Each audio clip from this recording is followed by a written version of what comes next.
कुणाल भाई और हर्ष भाई कुछ कहना चाहते हैं? आज हम सब प्रणाम सबको। साहिब जी बार बार बोलते हैं जन्मदिन नहीं मनाते हैं, बिल्कुल सत्य है। लेकिन साहिब जी ने आज कुछ ऐसा कह दिया सुबह कि मैंने ऐसा तो क्या उखाड़ लिया जन्म लेके, और मैंने ऐसा तो क्या उखाड़ लिया दीक्षा लेके। इसके बारे में मैं कुछ प्रकाश डालना चाहता हूँ। मैं कुछ साहिब जी को बताना चाहता हूँ कि आपने क्या बोया है, व्हाट यू हैव सोन। पहले तो मुझे ऐसा लगता है कि शायद अगर साहिब जी ने दीक्षा ना ली होती, अगर ये रौनक ही रहते थे और निरीक्षित महाराज नहीं बनते थे, तो शायद गुरु माँ को कभी ऐसा इंग्लिश मैन महात्मा नहीं मिलता था। अगर निरीक्षित महाराज साहब ना होते थे तो 2015 का और ये 2023 का ऐसा एक हिस्टोरिकल या माइलस्टोन वाला चौमासा शायद नहीं हो पाता था गौड़ी जी में। अगर 2015 में साहिब जी नहीं होते थे तो शायद चंद्ररक्षित महाराज साहब की दीक्षा भी पता नहीं, उनको गुरु मिलते थे या नहीं पता नहीं। अगर निरीक्षित महाराज साहब नहीं होते थे तो आज हमने जिस उमंग भावसर को सुना, क्या वो उमंग भावसर सही में ये लेवल का उमंग भावसर बन पाता था? कभी नहीं बन पाता। अगर निरीक्षित महाराज साहब ना होते थे तो 2015 में जो साहिब जी ने और 2023 में ये 400 साल प्राचीन जो तीर्थ है और नीचे जो ये 400 साल प्राचीन परमात्मा है चिंतामणि दादा, ये चिंतामणि दादा का जो प्रभाव है, ये जो चिंतामणि दादा जागृत है, शायद ये सब बातें कभी हम तक पहुंचती थी। मैं नहीं मानता ये कभी पहुंचती थी। मैं चाहता हूं आप जवाब दो, हाँ ना कुछ कहो। मैंने कई बार सुना है, ये हमारे जो नीचे पुजारी जी है ना, किशोर भाई, बहुत पुराने पुजारी है, मेरे को बहुत बार बोलते हैं कि 2015 के बाद जो यहाँ लोग बढ़ते हैं ना, ये बहुत लोग बढ़ गए। 2015 के बाद चिंतामणि में आने लोग बहुत बढ़ गए। यहाँ तक कि वो वॉचमैन जो बैठते हैं ना बाहर, गुरखा जी चश्मे वाले बुजुर्ग जो सुबह हनुमान चालीसा पढ़ते रहते हैं, वो एक बार मेरे को 2 बार बोले कि 2015 के बाद यहाँ इतने यंगस्टर्स दिखे मेरे को जो कभी मैंने देखे नहीं थे इतने जीवन में। इतने यंगस्टर्स सिर्फ उनके चौमासे के बाद मिलना हुआ।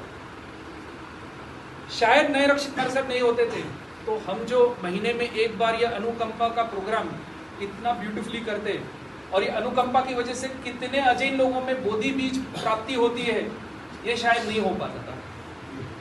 अगर निरीक्षित महाराज साहब नहीं होते थे, ये जैनम परिवार के जिसके जरिए हम सब एक दूसरे के कल्याण मित्र बने, शायद ये भी नहीं हो पाता था।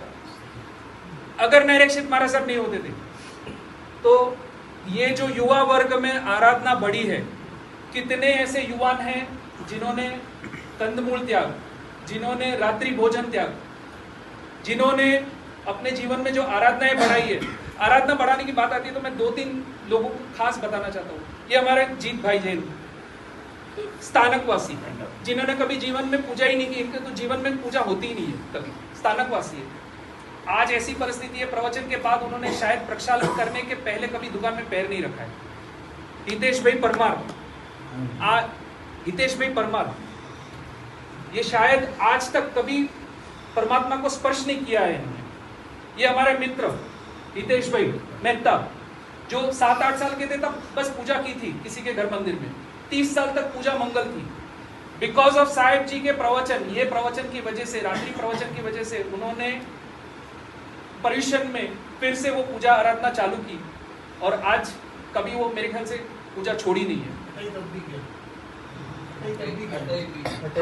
आराधना में और कितने आगे बढ़े हैं, ऐसे सैकड़ों एग्जाम्पल्स है। एक एक के नाम मेरे को याद नहीं है और एक एक की आराधना भी मेरे को पता नहीं, लेकिन शायद निरीक्षित महाराज साहब नहीं होते थे तो ये एलटीएस शायद इतने हजारों लोगों तक जो पहुंचा है, और नॉट ओनली यहाँ तक बट एलटीएस के माध्यम में जो शायद रात्रि प्रवचन में नहीं आते, लेकिन एलटीएस के माध्यम से भी जो लोगों ने जीवन में आराधना में आगे बढ़े, वो शायद पॉसिबल नहीं था। अगर निरीक्षित महाराज साहब नहीं होते थे तो शायद हमारे ये आगम और नेसार को ऐसे गुरु नहीं मिलते थे। अगर निरीक्षित महाराज साहब नहीं होते थे तो मैं एक खास कहना चाहता हूँ, ये पर्यूषण में संवत्सरी के दिन हमने सब में कुछ विटनेस किया। संवत्सरी के दिन शायद 200-250 से ज़्यादा पौषध थे, तो ऐसा माहौल कभी देखने नहीं मिला था।